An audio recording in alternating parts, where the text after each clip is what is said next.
Bien, buenas tardes a todas las personas que ya están conectadas por Zoom, a las personas que nos ven por Instagram en esta nueva edición de las conferencias FCU. Nuestra es como la 2 o como 3.2 o 2.3, no sé cómo decirlo bien. Tuvimos una edición especial con Inés Quintero por el Día de la Mujer. Pero bueno, hoy estamos retomando nuestro ciclo habitual mensual de nuestros encuentros para hablar de distintos temas. Hoy tenemos como invitada a Alejandra Stolk. Ella es jefa del grupo de redes y conectividad de la Universidad de los Andes. Es eso que llaman hacker ético. Y Alejandra tiene una amplia experiencia en el manejo y gestión de incidentes de seguridad informática, seguridad de redes y servicios digitales. Es profesora invitada en el Departamento de Computación de la Universidad de los Andes para la asignatura de redes informáticas. Es presidenta del capítulo Venezuela de ISOC, así, ¿verdad?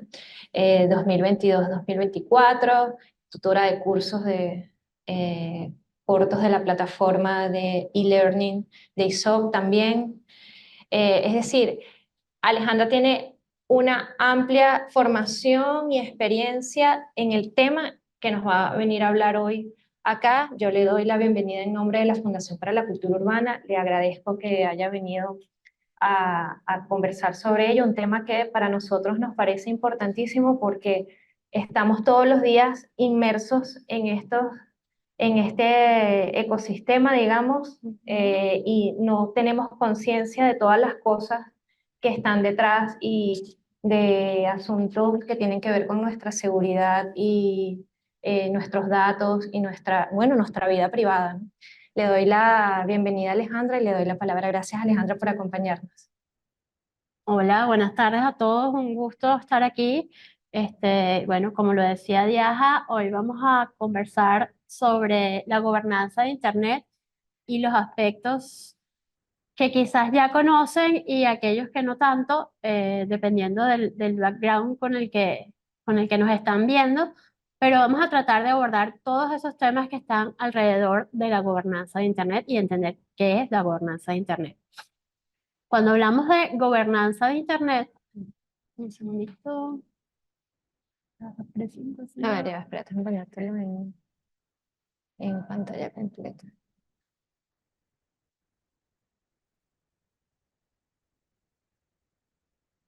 Aquí, Ok. Lista, ¿no? Sí. en presentación con diapositiva. Eso. ¿Así, desde acá? Ujú. Ok. Perfecto. Aprendiendo aquí con la profesora. Bueno, un poco la idea de la tarde de hoy es que conozcamos qué está detrás de esos bytes que van y vienen en nuestras computadoras cuando nos comunicamos a través de Internet y cuando hacemos cualquiera de las actividades que hacemos hoy en día utilizando Internet. En la tarde de hoy, lo primerito que vamos a tocar es qué es Internet Society o ISOC, qué es la gobernanza de Internet, qué es Internet, porque muchas veces hablamos de Internet y todos tenemos diferentes concepciones de qué es Internet y es importante que cuando hablamos de algo nos pongamos de acuerdo en qué es, cómo funciona el Internet, quiénes estamos involucrados en la gobernanza de Internet y cuáles son las amenazas y el futuro de la gobernanza de Internet. Internet Society es una organización sin fines de lucro global que se creó en los años 90, luego de la creación de Internet por esos pioneros técnicos que crearon Internet, un poco con la visión de que Internet permaneciera en el tiempo siendo lo que ellos se imaginaron que era Internet. En Internet Society los pilares que tenemos es uno, que Internet crezca. Todos los que estamos conectados a Internet quizás creemos que no hay gente desconectada a Internet y no hay nada más lejos que ello. Hay una brecha digital muy grande en el mundo. Todavía somos un poquito más de la mitad del mundo los que estamos bien conectados a Internet y necesitamos que más gente esté conectada a Internet. Necesitamos hacer a Internet más fuerte de lo que es hoy, que sea más confiable, que sea más seguro, que sea resiliente. Una de las cosas que nos pasa con Internet es que cuando no está, nos sentimos desnudos, nos sentimos que hay algo muy importante que nos está faltando porque prácticamente que hacemos de todo en él. Entonces, necesitamos que sea seguro, confiable y resiliente. Y también necesitamos pensar en el futuro de Internet. Internet es un organismo complejo y cambiante, entonces siempre tenemos que estar como comunidad organizada pensando en cómo va a crecer Internet. Nuestro trabajo en Internet Society consta de ciudadanos que son miembros individuales, somos más de 100.000 usuarios, más de 88 asociaciones o organizaciones sin fines de lucro que también se unen a Internet Society y somos más de 128 capítulos, es decir, que estamos presentes en casi todo el mundo. Nuestra labor, como les decía, tratamos de conectar a esas personas que están desconectadas. Aquí en Venezuela, nuestra labor también es reconectar a los desconectados. En Venezuela tenemos un fenómeno diferente que en otros países, que es que hay mucha gente que estuvo conectada a Internet, pero perdió esa conexión. Perdió esa conexión porque se robaron la fibra, porque ya su proveedor no está llegando y hay que volverlos a conectar porque además es gente que ya usaba los beneficios de Internet. También ayudamos a medir Internet. Medir Internet es saber qué está pasando, cómo están los datos, cómo está ese ecosistema de la infraestructura que da soporte a Internet para saber si todo está bien o si tenemos que hacer algunos cambios. Y también estamos trabajando con la comunidad técnica para que el tráfico que generamos en Internet sea lo más eficiente y rápido y local posible. ¿Quiénes somos Internet Society, capítulo Venezuela? Yo como presidenta, Alicia Castillo, vicepresidenta, Frank Monroy y Robinson Rivas y Jorge González. Muy pronto ya no vamos a hacer lo que estamos aquí porque estamos comenzando nuestro proceso electoral. Así que en un mes y medio ya las caras ahí van a cambiar. ¿Qué es la gobernanza de Internet entonces? Cuando hablamos de la gobernanza de Internet, hablamos de todos los aspectos y de ese caleidoscopo que forman las políticas que gobiernan todos los estratos de Internet. La infraestructura técnica, el contenido, los derechos humanos, que hoy en día también tenemos derechos digitales, su jurisdicción, cómo se solucionan los conflictos en Internet, porque todo lo que hacemos en Internet es global y es complicado de gobernar. Pero para entender mejor ¿qué es la gobernanza de Internet? Tenemos que estar de acuerdo en qué es Internet. Y aunque parezca una pregunta tonta, es importante que nos sentemos a pensar qué es Internet para nosotros. Porque para mí, como ingeniero de sistemas y en el área en la que yo trabajo, Internet es el dolor de cabeza de que se cayó un equipo, de que se fue la luz y tenemos que prender con una planta otro equipo para que sea el respaldo del que se cayó. Es los tornillos o la infraestructura que se monta para que otras personas lo utilicen. Pero si yo le pregunto a Dianida ¿para qué es Internet para ti? Probablemente su respuesta sea diferente. Cuando le preguntamos a un ingeniero, normalmente la respuesta es son millones de equipos interconectados, hosts que están trabajando conectados a Internet, laptops, equipos, cada vez más cosas conectadas a Internet, porque ahora podemos conectar prácticamente cualquier cosa a Internet, una lavadora, una cámara de seguridad, nuestro reloj, millones de cosas que están conectadas a Internet. Pero también son los enlaces de comunicación, la fibra, el cobre, el aire, porque también podemos recibir internet a través de un satélite o a través de una antena. Entonces, todos esos componentes forman parte de internet y tenemos que de alguna forma ponernos de acuerdo entre todos para que todo funcione. Para que todo funcione en la infraestructura de internet, tenemos que tener lenguajes comunes para que podamos conectar equipos de diferentes marcas, de diferentes modelos, que puedan hablar entre sí. Para eso tenemos lo que llamamos protocolos de Internet o protocolos que no importa el equipo que tú compres, va a hablar ese lenguaje y se va a poder conectar con ese otro equipo que le da Internet a él.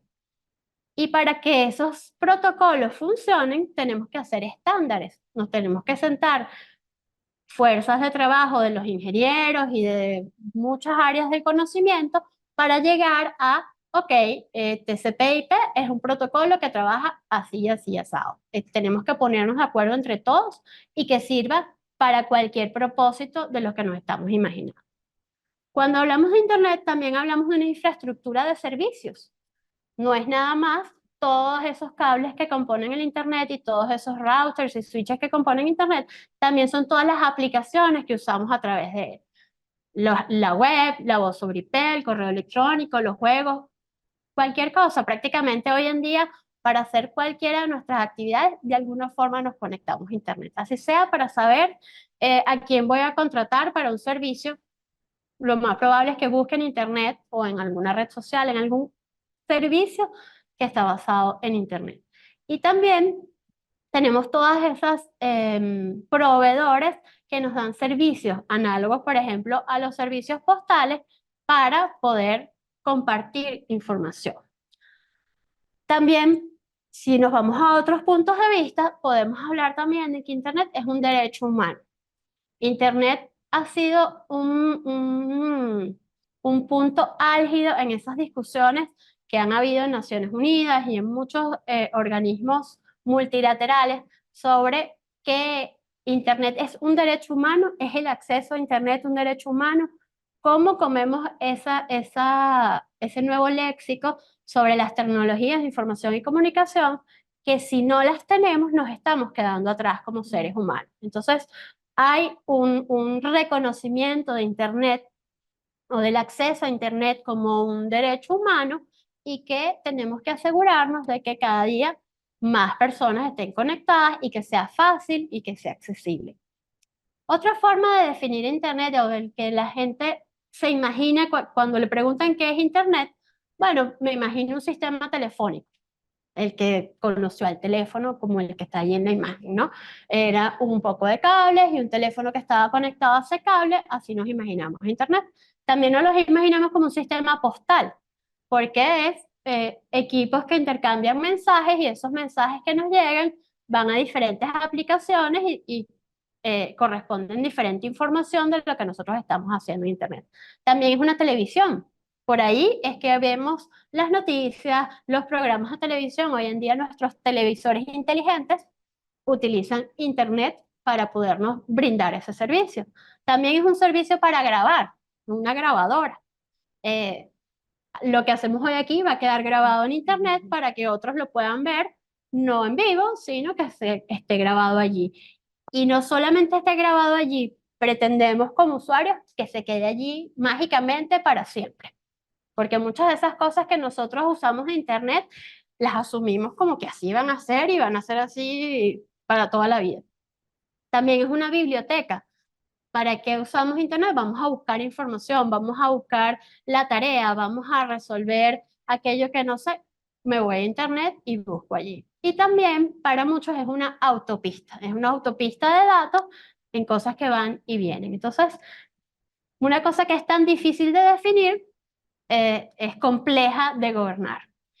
Una de las tres de las cosas más importantes que se imaginaron quienes construyeron Internet es que Internet debe ser abierto, debe ser interoperable. ¿Qué quiere decir interoperable? Que no importa la marca del equipo que yo compre, él va a poder hablar con el hermanito que necesita para conectarse. Es decir, si yo compro una laptop que es marca HP, la voy a poder conectar a Internet a través de un equipo que no tiene nada que ver con esa marca. Pero él sabe hablar en el idioma que él sabe para poder conectarse a otro y así a otro y a otro y a otro y a otro. No importa quién esté en el camino, nos vamos a poder conectar. Que sea confiable, es decir, que no importa cuando yo me conecte, va a haber internet. Y que sea accesible, que no sea un servicio de unos pocos, que puedan pagar unos pocos. Hoy en día esos son los pilares fundamentales que queremos que sigan siendo así. Y vamos a ver que no en todos los casos sigue siendo así. ¿Cómo funciona Internet? Bueno, funciona en base a protocolos abiertos, libres, que cualquiera puede agarrar, cualquier técnico puede revisar cómo funciona ese protocolo y generar un equipo que hable y pueda intercambiar información con otro equipo que hable ese mismo idioma. Como ven aquí, tenemos muchísimas marcas. Aquí puse un pequeño resumen de marcas de equipos que se conectan a Internet y de protocolos que usamos para las diferentes cosas que hacemos. Si vamos a navegar, usamos un protocolo que se llama HTTP. Si vamos a hablar, usamos voz sobre IP, que es otro protocolo. Si cada cosa que utilizamos utiliza un idioma que es abierto y que podemos conectar entre sí. Y cuando hablamos de cosas tan sencillas como nuestra cámara de nuestra corneta que está conectada a través de Bluetooth. Bluetooth es un protocolo abierto que todos sabemos cómo funciona para poder conectarnos entre sí y que sea abierto a cualquiera. Poner orden en una cosa tan compleja no es fácil. Es además ubicuo, Internet está en todas partes y le cambia el pensamiento a la gente de cómo podemos gobernar algo global. No es fácil que un equipo que está aquí, yo estoy entrando desde mi computadora y estoy accesando a un servidor en los Estados Unidos, en China, en donde sea, y yo ni siquiera sé que estoy entrando allí, porque rara vez tú sabes en dónde está el equipo en donde tú estás buscando información. ¿Y eso qué quiere decir?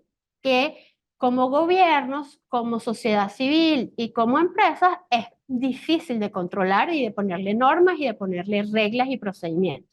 Y que además si les ponemos demasiadas reglas y demasiadas normas y leyes, va a cambiar. Si nos ponemos a normar, lo que tenemos hoy en día va a ser diferente. La ONU decidió por todo esto que hay que generar o se generó un grupo de trabajo de gobernanza de Internet en el que se dedica a conversar de manera global todos estos asuntos de manera tal de que estemos de acuerdo de forma global. A este modelo se le llama el modelo de múltiples partes interesadas, en donde debemos estar sentados la comunidad técnica para abordar todos los temas técnicos de todas aquellas aplicaciones que nos estamos imaginando que vamos a usar en Internet, la comunidad de usuarios, porque son quienes le dan vida a esos servicios que usamos en Internet, la comunidad legislativa, que es la que va a ponerle normas a esto, o reglas a esas cosas que utilizamos en Internet, y las fuerzas del orden, porque bueno, todo lo que hacemos no necesariamente tiene que ser bueno y tiene que haber también organismos que se dediquen a ver lo malo que está pasando y parar. Es por ello que cuando hablamos de gobernanza de Internet, hablamos de un rompecabezas muy complicado, con muchísimas piezas, que debería cuando esté listo parecerse a un edificio muy bien armadito, con diferentes pisos, en los que en cada piso tengamos un aspecto diferente de esa gobernanza, pero que en la realidad es un poco así. No es tan perfecto, vamos poniéndole parches en el camino, este piso vamos a ponerlo más arriba porque en realidad no lo podemos poner aquí abajo, entonces es un organismo que todavía, aunque ya tiene unos años con nosotros, sigue siendo dinámico, se tiene que ir adaptando muy rápido a los cambios que van llegando. Por ejemplo, inteligencia artificial es algo que recientemente estamos oyendo, pero lleva muchos años entre la comunidad técnica desarrollándose, pero que va aceleradamente a cambiar las cosas que hacemos hoy en día. Cuando hablamos de un edificio que está como se ve aquí, es complicado ponerle orden, es complicado decidir qué problema atacamos primero. La realidad es que debemos haber muchos actores involucrados, cada uno desde su perspectiva, porque cada quien va a traer algo a esa conversación, pero tenemos los periodistas, los usuarios, la comunidad privada, las empresas, los representantes de la sociedad civil y los políticos. Cuando nos concentramos en la infraestructura, ahí nos concentramos, por lo general, ingenieros y gente del lado técnico, a hablar de cómo vamos a montar el contenido, cómo vamos a hacer el transporte de los datos y cómo vamos a dar esa capa física de soporte a todo lo que viene por arriba. Para nosotros, estas tres temas son los más importantes. Para ello tenemos muchos grupos, por ejemplo, la ITU, que establece las normas para el desarrollo de temas de telecomunicaciones. Allí es para la autopista, para la parte más cercana a lo físico de cómo nos vamos a poner de acuerdo. También está el grupo de trabajo del IETF, en el que también nos ponemos a hacer normas voluntarias de cómo vamos a operar esos protocolos de los que les he ido hablando. También está la ICANN, que es el organismo global más estable y más conocido relativo a la gobernanza de Internet. Nace como una ONG dentro de los Estados Unidos, pero que se ha ido globalizando porque estos problemas no son de un país, sino de todos en conjunto. Y su objetivo en principio era ordenar todo lo relativo a la gobernanza y la parte técnica de Internet. Nace con ese objetivo. Sin embargo, ha ido cambiando, cada vez se hablan más temas en sus reuniones y también cada vez más se va quedando de lado porque los gobiernos van decidiendo por su cuenta qué hacer con sus internets. Y ANA, que es el organismo de asignación de números de internet, es decir, las direcciones IP, cuando nosotros navegamos en internet, nosotros sabemos el nombre de lo que estamos utilizando, www.ucb.be. Sabemos que vamos a la Universidad Central de Venezuela. Sin embargo, eso tiene una dirección IP que por lo general el usuario final no se la sabe, no se la tiene por qué saber, pero esa dirección IP es como su número de cédula y ese número de cédula es global. Entonces imagínense que tenemos un SAIME global. Es mucho más complejo mantener a todo el mundo poniéndose de acuerdo. Un organismo, si es complicado a nivel país, imagínense a nivel global. Y lo que se hace es dividir los problemas en problemas más pequeños. En este caso es el servidor de nombres de raíz, que son 13 servidores a nivel mundial, en donde está todos esos datos de qué dirección IP corresponde a qué nombre. Algo tan sencillo que nosotros ni siquiera pensamos, pero que si no está esa relación, no podemos llegar a los equipos. Porque los equipos no les importa el nombre, les importa la dirección IP. Para que todo funcione rápido y como lo conocemos, tiene que ser así. Para que el problema sea menos complejo, dividimos en regiones todos esos organismos. El nuestro, la CNIC, es el que se encarga del direccionamiento IP de los nombres en Latinoamérica. Y así hay uno en África, uno en Asia, uno en Norteamérica y uno en Europa. Y cada uno de ellos, a su vez, se reúne con los países para entregarle a cada país sus pedacitos de direcciones IP y también de todas esas políticas de nombre que vamos a tener. Nosotros tenemos que ponernos de acuerdo en cómo van a ser esos nombres. No pueden ser cualquier cosa. Tenemos que ponernos de acuerdo en, tú eres un .com, eres un .com si eres una empresa. No puede ser .com si eres cualquier cosa. No puede ser un .org si eres una empresa con fines lucrativos. Debe ser una ONG. Y ese tipo de políticas nos tenemos que poner de acuerdo de forma global. Para ello, existe el Foro de Gobernanza de Internet, en donde nos reunimos diferentes grupos con diferentes tipos de conversaciones. Hay conversaciones que son de carácter técnico puramente y hay otras que son de carácter más político en el que nos vamos a poner de acuerdo, bueno, cómo vamos a poner los nombres, quién, el sector público hasta dónde va a llegar, cómo vamos a moderar contenido, ese tipo de discusiones que además generan muchísima polémica dependiendo de en qué parte del país, del globo te encuentres. Otra patita importante es la de seguridad. Cuando Internet se diseñó originalmente, era un círculo de gente que se conocía, pequeñito, y entre ellos se conocían físicamente y se comunicaban, querían comunicarse remotamente. Entonces no pensaron cuando se generó, oye, esto necesita seguridad porque hay una gente aquí que se nos va a querer meter en los equipos y saber que estamos conversando. Eso quiere decir que desde su concepción no venía la seguridad.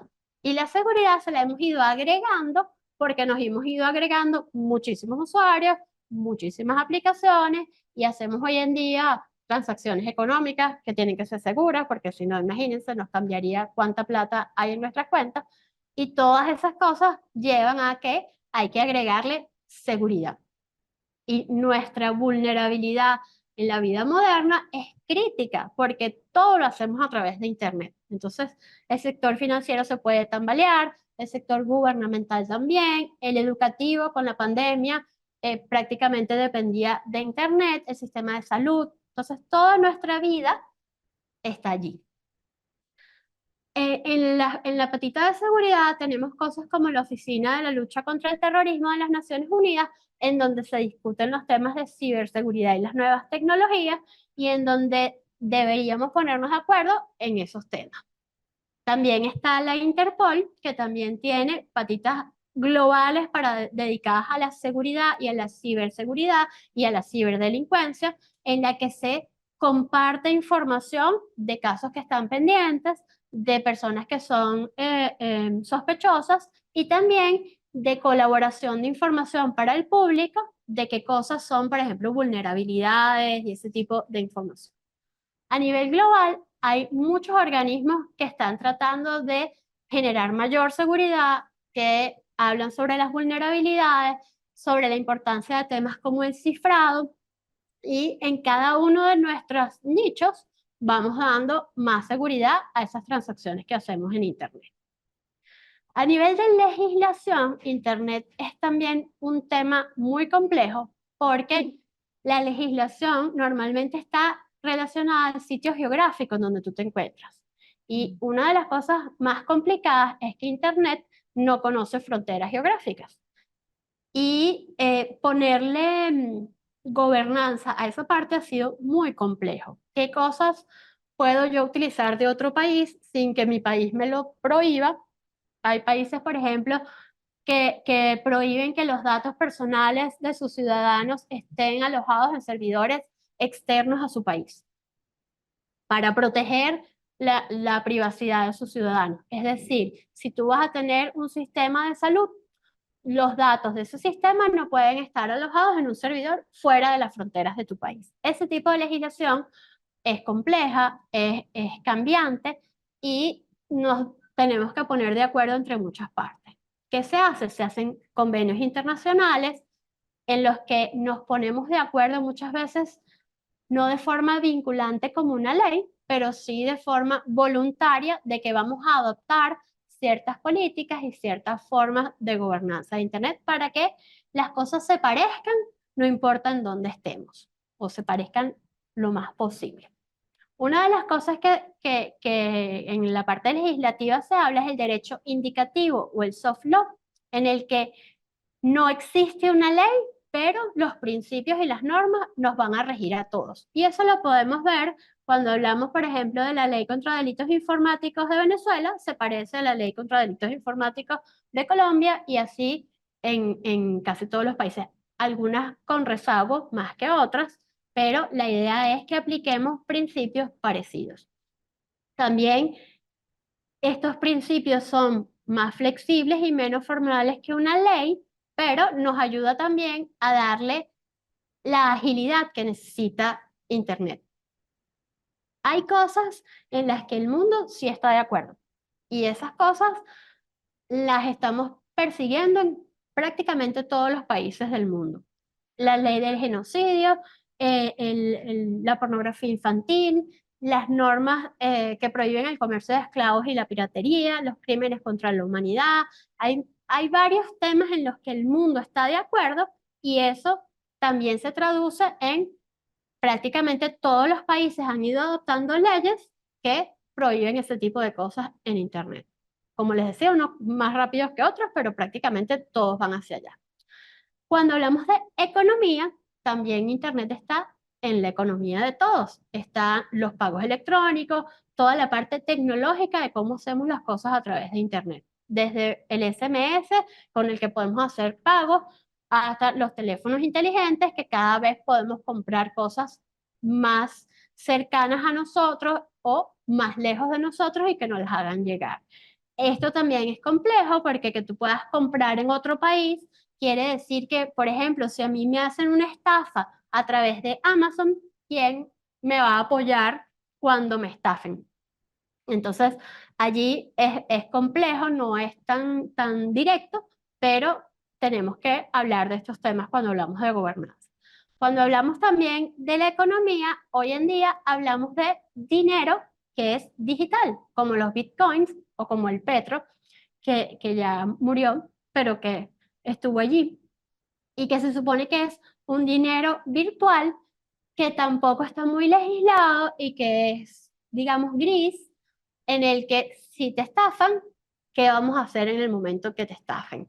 Con los bitcoins ha habido muchísima diatriba al respecto porque no tienen un país, no tienen un respaldo como el tesoro en los países cuando emiten dinero físico y eso hace que sea difícil de gobernar y difícil de adoptar legislación global y coherente desde todos los países al respecto.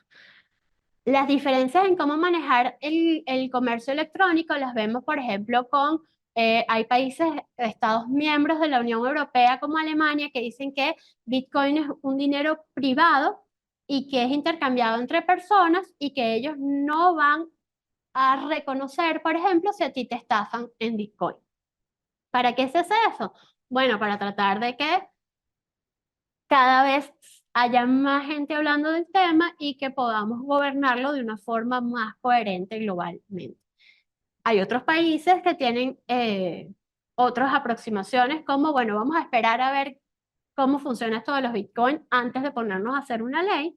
Hay otros países como Rusia y Tailandia que han tomado medidas más radicales como prohibirlo a nivel nacional y ya. Pero todos sabemos que en Internet, cuando tú prohíbes una cosa, la realidad es otra. Tú puedes tener prohibido en Rusia y Tailandia el Bitcoin, pero les puedo asegurar que hay ciudadanos rusos y tailandeses que tienen Bitcoin y que, aunque se los prohíba su gobierno, ellos lo tienen. Igual, cuando se trata de cerrar una puerta en Internet, otra puerta se abre, por eso mismo que conversábamos de la naturaleza de Internet. También existe un grupo de acción financiera internacional que aborda todo el tema de blanqueo de capitales y financiación del terrorismo, que trata de ponerse de acuerdo entre los países de en dónde está ocurriendo el blanqueo de dinero de manera digital, de manera tal de que podamos conversar, legislar y perseguir, en los casos que haya que perseguir, a estos entes que están tratando de hacer lavado de dinero. Otro tema muy importante sobre la gobernanza de Internet son los factores socioculturales. Y quizás allí es donde empiezan todos los otros problemas que veíamos atrás, porque nuestro tejido social y nuestra forma de ver las cosas es lo que nos lleva a hacer las leyes. Y es para nosotros los ingenieros lo que está más lejos de nosotros. Pero los aspectos socioculturales son los que van cambiando Internet de forma más radical. Las barreras lingüísticas. Una de las cosas que vemos desde el lado de los ingenieros con las barreras lingüísticas es que Internet se inventó en Occidente y se inventó con nuestro alfabeto. Pero cuando tú tratas de ir a China, es difícil porque tú vas a otro alfabeto que para ti es completamente extranjero. Al punto .com, al punto .org, al punto... Eso para ellos es exótico. Y nosotros lo asumimos, bueno, porque nosotros tuvimos la suerte de que se inventó en nuestro mismo alfabeto. Pero si hubiese sido otra la circunstancia, sería complejo como ciudadanos acceder a la información. Y eso es uno de los temas socioculturales importantes, las barreras lingüísticas de que todo está hecho para un área del globo terráqueo y no la otra.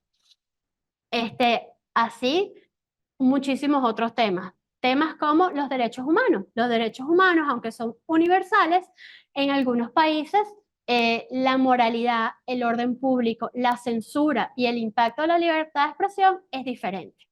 Y eso todos lo sabemos. Hay países en donde la moralidad, dos mujeres no pudiéramos estar hablando aquí sin estar cubiertas en algún otro país. Eso quiere decir que nosotros no podríamos transmitir este programa si estuviéramos en el Internet de otro país. Y así el orden público, la seguridad nacional. Vemos, por ejemplo, que muchos gobiernos toman como decisión cerrar Internet, cerrar algunas aplicaciones de Internet cuando sienten que el orden público nacional está en peligro, deciden cerrar Internet. Y eso, aunque para nosotros es bastante conocido y lo hemos sufrido, en otros países también ocurre. No es nada más Venezuela la que ha adoptado esas medidas tan extremas. Vemos en muchos países que cuando se acercan las elecciones presidenciales suele haber shutdowns, suele haber desconexiones de aplicaciones completas de Internet, de regiones que están en problemas porque los gobiernos se sienten amenazados por lo que está sucediendo en Internet. El contenido es una de las cosas que menos consenso mundial tenemos. ¿Qué es contenido inadecuado para alguien en Arabia Saudita? Es diferente a qué es contenido inadecuado en los Estados Unidos y es diferente a qué es contenido inadecuado en Latinoamérica. Y así al país al que vayas. Y eso hace que tengamos muchas diferencias a la hora de ponernos de acuerdo en qué cosas todos creemos que debe censurar el Internet. Una de las poquitas en las que estamos todos de acuerdo es el abuso sexual a menores. Ese quizás es el tema en el que la mayor cantidad de gente en el mundo está de acuerdo. Algo que no estamos de acuerdo, por ejemplo, es que es un menor de edad, que es un niño y que es un adulto. Eso sí varía entre nuestros países, pero estamos todos de acuerdo en que hay un abuso que perseguir en ese respecto. Ya de ahí para adelante, los bemoles cambian de país a país, que es genocidio. Cuando un genocidio está ocurriendo, rara vez ese país le parece que está cometiendo un acto de genocidio. Por algo lo hace, porque cree que no lo está haciendo. Entonces, lo que vemos genocidio nosotros desde afuera, para quien está en ese país, no es genocidio. Y así la organización de actos terroristas, los temas religiosos que son muy controversiales y también cosas como contenidos sensibles, como por ejemplo las apuestas y la pornografía. Esos son temas que a nivel global son muy difíciles porque las culturas en los países religiosos o altamente religiosos no quieren que haya pornografía en su internet, quieren que no haya apuestas en internet. Por ejemplo, temas como el alcohol, el consumo de alcohol, el consumo de ciertos tipos de carne. Hay cosas que, aunque parezcan tontas, en algunos países son de importancia mayor para su cultura y que quieren que no esté accesible para sus ciudadanos. Y esto significa que a menudo se bloquee contenido de este tipo. La política de censurar cosas en Internet es muy peligrosa porque a menudo se usa para acallar las diferencias políticas, para proteger la seguridad y la estabilidad de las naciones, pero termina dando mayores problemas a la población. Cuando un país decide hacer un shutdown o tumbar Internet porque hay un problema de orden público, se le olvida que esas mismas herramientas son las que sus ciudadanos utilizan para encontrar en dónde está su pareja, en dónde están sus hijos, para saber si todos llegaron a casa a tiempo, para una cantidad enorme de usos que no tienen nada que ver con la protesta que están tratando de contener o de callar. Más allá de si se debe o no moralmente hacer el shutdown, tiene unas consecuencias que son económicas, que son complejas, porque prácticamente todo ese tejido, si tú tumbas una cosa, se lo tumbas a todos. Tú no puedes tumbarle el WhatsApp a Diaja porque está tratando de hacer un ataque terrorista y al resto de la población no hacerlo. Si lo vas a cortar, se lo cortas a todos. Y cuando se lo cortas a todos, probablemente sea peor la consecuencia que el beneficio. Los derechos humanos, tenemos una colección, un grupo de derechos universales en los que hablamos cosas como la libertad de expresión, el derecho a buscar, el derecho a recibir y difundir información, el derecho a la diversidad cultural, a las diferencias lingüísticas, a la protección de las minorías y el derecho a la educación. Todos esos temas los toca Internet y por eso es tan transversal que hablemos de los derechos humanos digitales, porque nuestra población y nuestros usuarios cada vez utilizan más los recursos digitales y por lo tanto sus derechos cada vez van a ser más relacionados a lo que hacen en el mundo digital. Y aunque los derechos humanos suelen hablarse explícitamente como la libertad de expresión y la privacidad, también hay cuestiones intrínsecas como la neutralidad de la red. La neutralidad de la red quiere decir que mis datos se muevan igual que los datos de quien yo tengo al lado, no importa quién sea yo. Si yo pagué o no pagué, si yo pago más o pago menos. Una de las cosas más importantes para que Internet funcione como es que los datos que viajan a través de esa autopista viajen sin importar qué dato es el que viaja allí. Y nosotros técnicamente podemos hacer que eso no sea así. Entonces, existen muchas presiones para que la neutralidad de la red cambie y eso cambiaría el derecho a la libertad de expresión, el derecho de acceso y cosas como el anonimato y la seguridad y el control de contenido, entre otras muchas cosas. Entre los derechos nuevos que nos da el Internet es el derecho de acceso. Ese es el derecho el derecho a Internet en realidad es un derecho de acceso a Internet, de acceso a ese servicio que el primer país que lo legisló fue Estonia, perdón, Finlandia, y les otorgó a los ciudadanos un derecho legal de una conexión. Imagínense, una conexión de ancho de banda de 1 megabit por segundo en el año 2000. Los derechos nuevos nos abren un falso dilema de qué significa la accesibilidad, que sea barato el Internet, que quienes puedan comprar Internet, que sea gratis. Es como, bueno, la electricidad, todos tenemos derecho a la electricidad, pero la electricidad no es gratis, tenemos que pagar para que la electricidad que tengamos funcione. El agua potable es un derecho humano, tener acceso al agua, pero para mantener el agua tenemos que tener un servicio pago para que el agua que recibimos sea potable. Y así todas las necesidades básicas. De eso mismo hablamos cuando hablamos de el acceso a Internet. Hay que tener acceso, pero eso no quiere decir que los gobiernos nos tienen que dar un acceso gratis a Internet y mucho menos de una calidad X o Y, sino que debemos tener un acceso a Internet lo más accesible posible para la población. El derecho de acceso también nos habla de la neutralidad. Si yo pago $50 por mi internet mensualmente, debería tener un mejor internet que el que paga $5 mensuales por su internet, o deberíamos tener el mismo internet. Todos esos tipos de diatribas se hablan cuando hablamos de los nuevos derechos humanos. Otro derecho humano que viene con internet es el derecho al olvido. El derecho al olvido se introdujo por primera vez cuando un ciudadano quiso quitar información que había en Internet sobre él, porque fue un juicio en el que esa persona no había hecho lo que se decía de ella y una vez que ese juicio pasó, toda esa información estaba allí y retirarla de Internet era casi imposible. Y es que retirar cosas de Internet es prácticamente imposible.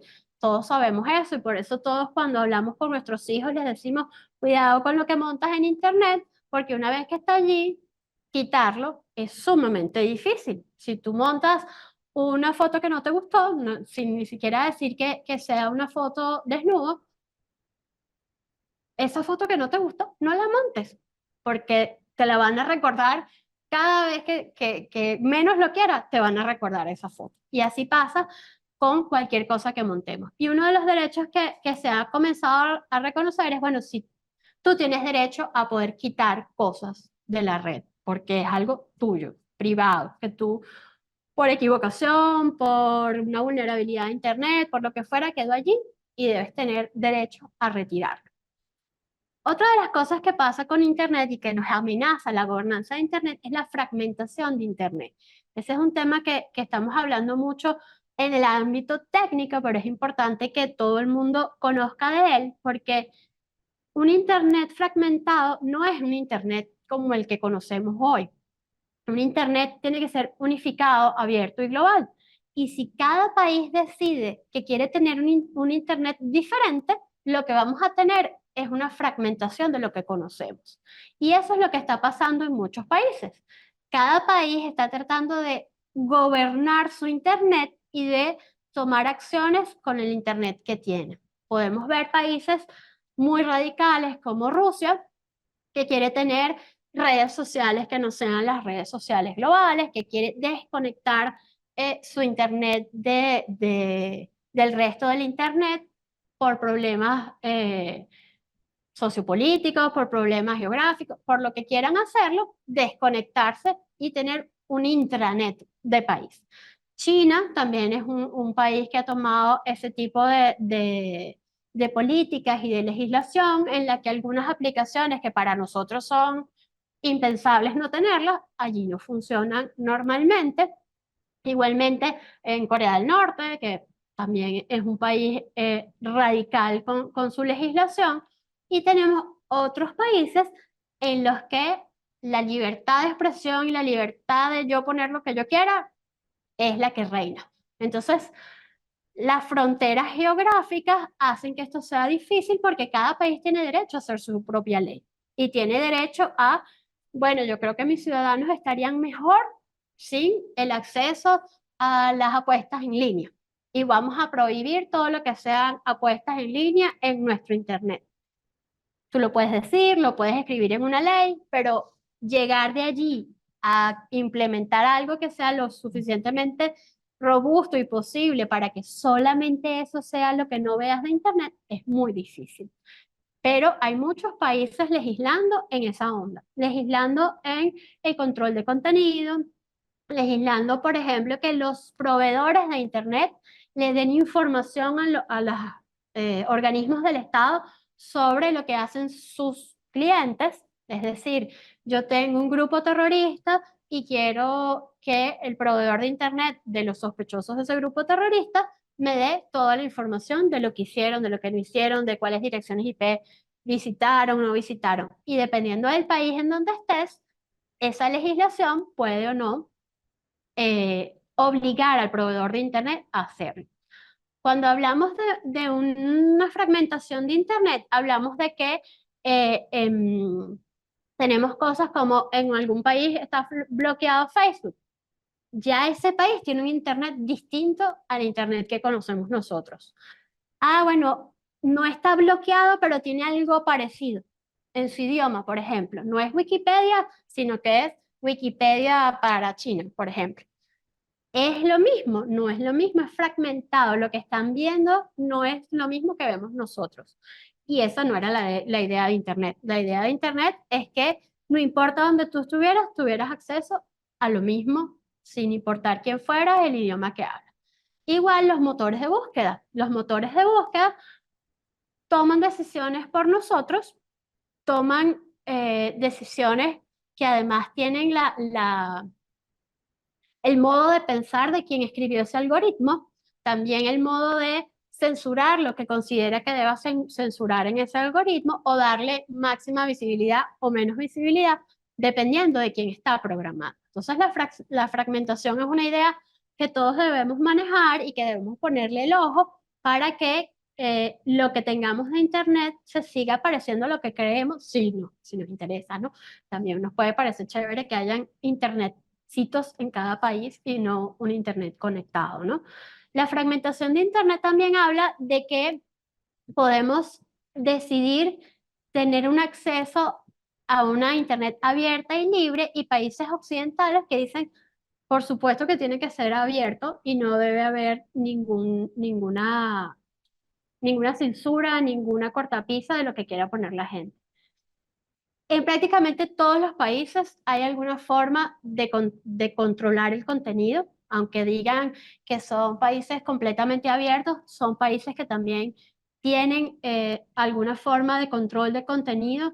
Eh, Cosas como el terrorismo han hecho que ese monitoreo sea cada vez más fuerte. No sé si ustedes recordarán a Snowden cuando él salió y nos contó que la NSA nos estaba monitoreando a todos en Internet. Allí muchas cosas cambiaron a nivel de seguridad para que lo que viajaba en Internet no viajara abierto, sino usáramos mecanismos de cifrado para que lo que viaje por lo menos no sea legible, aunque sepan con quién estamos hablando, a qué hora hablamos con esa persona, por lo menos no sepan el contenido de lo que conversamos. Además de todas las cosas que les conté, también está el tema del Internet de las cosas. El Internet de las cosas es un tema que cada vez más está en todas partes. Tenemos desde un bombillo inteligente hasta una tostadora inteligente, unas cámaras de seguridad inteligentes. Todo eso está conectado a Internet, todo eso tiene vulnerabilidades. Por lo general, esos equipos tienen muy pocos controles de seguridad. Por lo general, quienes los compramos y los instalamos, le damos siguiente, siguiente, siguiente, siguiente, siguiente, y no tenemos ni la más remota idea de qué datos de nosotros están yendo a los proveedores de esas aplicaciones y si esos proveedores de esas aplicaciones los comparten con terceros o se los quedan ellos. Entonces, es importante que, chévere, yo no digo que no compremos un bombillo inteligente, obviamente todos queremos cada vez cosas más innovadoras y más inteligentes en nuestras casas, pero tenemos que estar conscientes de ello. También todos esos equipos tienen vulnerabilidades y hay que estar al día. Si nuestro bombillo fue hackeado, debemos actualizarle sus sistemas operativos. Todas esas pequeñas cositas que vamos conectando nos van abriendo puertas y nos van haciendo vulnerables a nivel de Internet. Y el otro tema grande es inteligencia artificial, que como el coco que está por allí, viene con mucha fuerza, no tiene mucha legislación al respecto y debemos hablar de inteligencia artificial también en los temas que gobiernan a Internet. Y el otro tema grande es el Big Data, todos los datos nuestros que están alojados en algún servidor en alguna parte del mundo, el que nosotros desconocemos que está allí. ¿Qué pasa si tú te das cuenta que ese dato está allí? ¿Cómo lo retiras? Prácticamente imposible, porque lo que pusiste, como les decía, ya está ahí. El olvido es muy difícil de lograr en Internet. Y hay un consenso entre toda la gente que trabaja en la gobernanza de Internet de que debemos seguir trabajando en un marco legislativo grande, que sea lo más global posible, que sean acuerdos lo más globales posibles para que Internet se siga pareciendo a lo que tenemos hoy en día y que la capacidad de cómputo de nuestros equipos, cada vez tenemos equipos que tienen mejor capacidad de cómputo y pueden hacer más cosas en menos tiempo, y eso hace que, por ejemplo, descubrir una vulnerabilidad de un equipo sea cada vez más fácil, que romper un algoritmo de cifrado sea cada vez más fácil y que la inteligencia artificial también va a ayudar a que la seguridad y que nuestros datos sean más difíciles de asegurar en Internet. Otra de las cosas que se ha hablado es seguir conversando sobre los derechos humanos y la parte sociopolítica de Internet. No dejemos nada más esto en manos de quienes somos técnicos, porque esa es una pequeña patita de Internet. Y bueno, eso era todo lo que venía a conversarles por la tarde de hoy. Si tienen dudas, preguntas. Eso era todo, dice Alejandra, sí, nada más. Déjase ahí. Alejandra, el chat está abierto por Instagram, los comentarios y el chat aquí en Zoom para hacerle comentarios a Alejandra. Pero mientras llegan comentarios o preguntas, mientras te escuchaba, pensaba dos cosas. Uno, eh, ¿cómo se evalúa cuando hablamos de la gobernanza de Internet este hecho? Que es que Internet está también hecho por privados Ujú. y es un negocio, bueno, ¿no? Un gran negocio. Es decir, Internet no fue hecho por los estados que se pusieron de acuerdo y entonces vamos a crear esta gran red global que nos va a beneficiar a todos, sino que de esas personas que querían conectarse ahí entre ellos, bueno, surgió un negocio y son privados los que están haciendo todas las aplicaciones y todos los desarrollos de inteligencia artificial.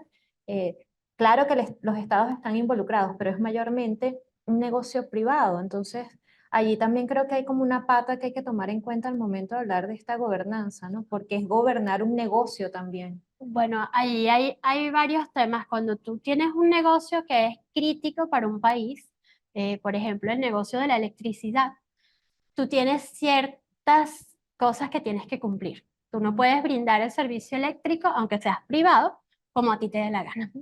Tú tienes que dar un servicio eléctrico, por ejemplo, lo que hablamos de la neutralidad en la red.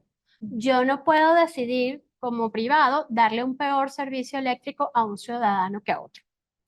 En las legislaciones y en el papel de cada uno. Sabemos que en la realidad esas cosas no son tan perfectas, pero es parecido a eso. Los proveedores de Internet tienen en cada país todo lo que es relativo a las telecomunicaciones se considera crítico de Estado, se considera un servicio que es transversal para las naciones, entonces tienen una legislación que por lo general requiere acompañamiento del Estado. Es decir, yo no puedo abrir una compañía de Internet sin que Conatel me apruebe ese servicio que yo voy a brindar. Y cuando Conatel me aprueba ese servicio, también me da unos deberes y me da una legislación que yo tengo que cumplir. Yo no puedo dar el Internet como a mí me dé la gana. Tengo que cumplir con esas leyes. Cuando yo estoy rompiendo esas leyes, Conatel tiene todo el derecho de cerrar esa licencia que me había dado como proveedor de servicio. Igual pasa con cualquiera de los componentes. Por ejemplo, los equipos que son firewalls o cortafuegos de Internet que sirven para parar un ataque, para mitigar riesgos dentro de la red, son equipos que se consideran también de seguridad de Estado y por lo tanto, cuando alguien está desarrollando el software de esos equipos, hay alguien de esos países en donde se hace ese software que dice, bueno, ya va, enséñame este software, vamos a ver si tú no estás poniendo una puerta trasera, vamos a ver si tú no... Y también hay gobiernos interesados en que pongas la puerta trasera, ¿no? No nada más es el privado el que puede ser malo en este caso, ¿no? También hay, y hay mucha presión, en ese caso de las puertas traseras, la presión hacia quien está desarrollando algo para que ponga una puerta trasera que permita que los organismos de los estados escuchen qué está pasando, ha existido siempre, seguirá existiendo. Existía cuando era el teléfono, cuando era el telégrafo, cualquiera de esas cosas que nos permiten comunicarnos siempre tienen por detrás interesados en saber qué estamos conversando. Imagínate más en servidores, en todo ese tipo de cosas. Pero es complejo porque, por ejemplo, ahorita Meta es una empresa que tiene múltiples redes sociales, que tiene WhatsApp, que tiene Facebook, que tiene gran cantidad de nuestros datos y están todas regidas por el país en donde esa empresa está registrada. Y eso es muy complejo, porque eso hace que cuando tú vas a poner una demanda desde otro país, Meta debe tener una oficina en ese país para que te puedas dirigir a ella y tramitar lo que tú quieras tramitar con ella, ¿no? Y también hay muchos países que están tratando de que en su país Meta sea diferente que en el tuyo, porque nosotros no creemos en los casinos, en el alcohol o en cualquiera de los temas que están allí y queremos que ese contenido nos los límites a nuestra población. Entonces, sí hay desde los estados algo de control hacia los privados, por supuesto que es menos de lo que muchos consideramos, pero también hay una línea muy fina allí de que si nos metemos demasiado en esas innovaciones y en esos desarrollos, tampoco veríamos el desarrollo que vemos alrededor de Internet, ¿no? Y que la inteligencia artificial nace también de esa libertad de poderlo hacer. Si nos ponemos a regir demasiado de cerca, a censurar demasiado de cerca, ese tipo de cosas no sucederían, ¿no? Otra de las cosas que pensaba mientras hablabas es la velocidad del desarrollo de esto, ¿no? Y va como más lento de nuestra capacidad de asimilar lo que está sucediendo y de los estados de actuar y de, como tú decías, el componente legislativo, reflexionar a ver cómo podemos hacer esta gobernanza. Ujú. Y entonces pensaba, bueno, nosotros los ciudadanos y los usuarios, eh, también tendríamos que asumir una responsabilidad, eso como tú decías, bueno, si estamos a aceptar, aceptar, aceptar, saber que le estamos vendiendo el alma al diablo, estar consciente de eso. Pero bueno, más allá de ese asunto de entender que hay una letra chiquita y que cuando le decimos aceptar estamos dando datos y que hay una serie de situaciones en las que nos estamos poniendo o cosas que pueden pasar que nos pueden vulnerar, vulnerar, perdón, ¿qué podemos hacer nosotros como ciudadanos? Bueno, nosotros no legislamos, ¿no? Nosotros Ujú. no es nuestro papel, pero ¿qué podemos hacer nosotros mientras para contribuir un poco con este ecosistema de la gobernanza de Internet? Porque en cierta medida también tenemos responsabilidad. Bueno, desde mi punto de vista, hay muchas cosas en las que pudiéramos estar contribuyendo. Una es que tenemos que cambiarnos el chip de que lo digital es diferente a lo real. En lo real, por ejemplo, un venezolano que siempre tiene la malicia de pensar que lo pueden asaltar, de que puede pasar algo, nosotros somos gente que siempre tenemos una reja, siempre tenemos una alarma en el carro, siempre tenemos y estamos pendientes de cerrar la reja, de poner la alarma, de todas esas medidas de seguridad, tomarlas antes de salir de casa, cuando nos vamos de vacaciones. Lo mismo tenemos que hacerlo en el mundo digital. Nosotros tenemos que asimilar que en el mundo digital tenemos tantos riesgos como en el mundo real, que tenemos que dudar. ¿Tú le abres la puerta a cualquier persona que toca la puerta de tu casa? No, tú dudas. Si tú te tocas la puerta y te dice, bueno, me abre la puerta, ya va, pero ¿a quién viene? ¿A quién ¿Quién es busca? usted? Tú haces todo igualito tenemos que hacer en lo digital. Nosotros no podemos abrirle la puerta a cualquiera, a una señora que dice que es María y que nos quiere vender unos dólares, no le podemos decir que sí, porque, ay, qué chévere, yo necesito dólares, entonces le voy a decir a María que sí. Toda Entrégame tu WhatsApp.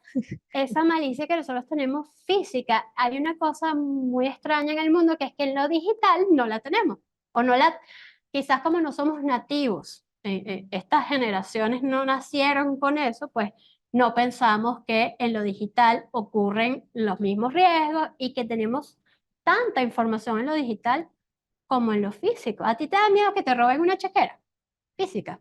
No, te- ya nadie usa Mm, chequera, ¿verdad? Pero tú pones los datos, tú le dictas a la cajera tu clave, a Voz Populi, a todo el mundo aquí, sí, sí, sin como si, importar. ¿qué importa? Ah, no, pero es que bueno, es bolívares, yo tengo 4 bolívares, ¿qué importa que me los roben? Deberíamos tener un poquito más de conciencia de, oye, mi clave es mía, porque yo te la tengo que dictar a todo volumen, a veces hasta desde aquí hasta un mostrador que está a 3 metros No, y tuyo. todos los datos, porque es la Y todos los cédula. datos, mi cédula, mi tal, mi nombre, ¿qué más necesitas?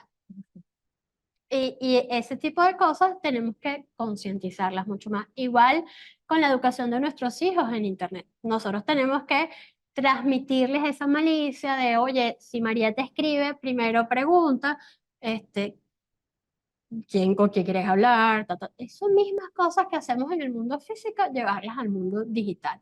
Cuando compramos un equipo que es un décimo del precio del otro equipo, ¿qué podemos esperar de ese equipo?